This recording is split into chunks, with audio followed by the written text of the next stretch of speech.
Hello, Odofo, and then Sumima Wakwaba de Ba, or now what you and share Jumedi so.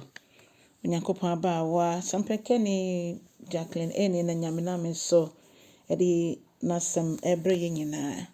Sedia America crate tremu, memende bia ya kasafa abotire hono, and then so abotire di hobium, aye, enkwa abotire, enkwa abotire, one necessary nkwa abotire. Nia ode ne nkwa ato ho Yesu nti ose me se ye time o se ye me de ye me o ye ka de enche me ebu mani nti o megina ho ama Kristo enkanka omo mo wo enkromoma mu anam wo aman a yembo Kristo din e wo ho san krofo yi onyankopon so be mo enkwa abotire hallelujah ye be hwe akenkan sem ba kon efi edisem etimienu chichemu edu Revelation 2:10 osi ensuro se wobefa ahohiahia mu hwe osefo no de mu bi ebetu fiase na wasomo ahwe na ode ohaw ebeto mo so be se enedu na nanso meka cho se di no kura kwa ewieye di kura kwa owuo mu na mema wo enkwa abotire no hallelujah na yesan hwe Yakobo aye James etiba akunchichemu edumienu no nso no so say nipa biara obetimi ejina nsɔhwa no no oye nhyira efise so ofa sansɔhwe mu na odi nkonimu a me onyankopɔn memma no enkwa abotire a mahye bo se obi odi no krama me kɔ ewiye no me de bema no odofo wonkwa abotire eda ho etwen ho na onyankopɔn so hwa kwan se yede ye ho besi ho yede ye ho beso ye bekɔ ye nuanom tibie mu onua bi a opres a ohu kon befa so begina ne nan so bra yede Kristo asɛm ma no ne ye boa no ema ne gina ne nan so odofo nkwa abotire no eye ma omo a nyese wo be yo Kristo ni keke na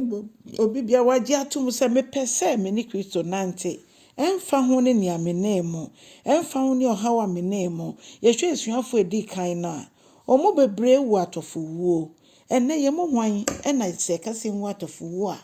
yebewu ebe yedin nipa bebre bapa ogidie no se omhu se owuo eba nanso onyankopɔn nam nasem so ka kye yen se senka ye betumi egina na yen yama ne hunu ne yewuo ne ye kwadandan no echi no edom bebe hu Awurade dia o se obema ye enkwa abotire bibi kakra bi na ye raho bibi kakra bi na ye ni abre bibi kakra bi bro ni be kase ne ye frustrated ne ye stressed enne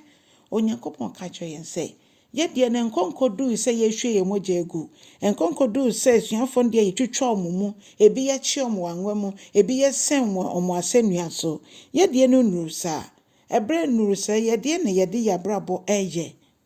o se yemfa ye ho nto ho se de be ya nkwa abotire a wahyehyɛ so de be ma ye no wetimi de ama ye anya kura no yen sacrifice wo nyame asɛm a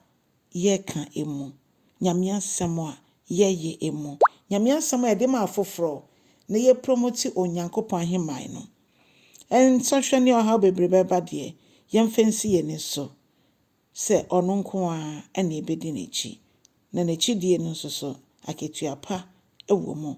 onyankopɔn hyira wo na wotwe wie ye nhyira ma afoforo nso kyekye wo ho na wetimi agina wo nan so na wapopo obi so eni ho enisuo nyame enhyira wo no yokese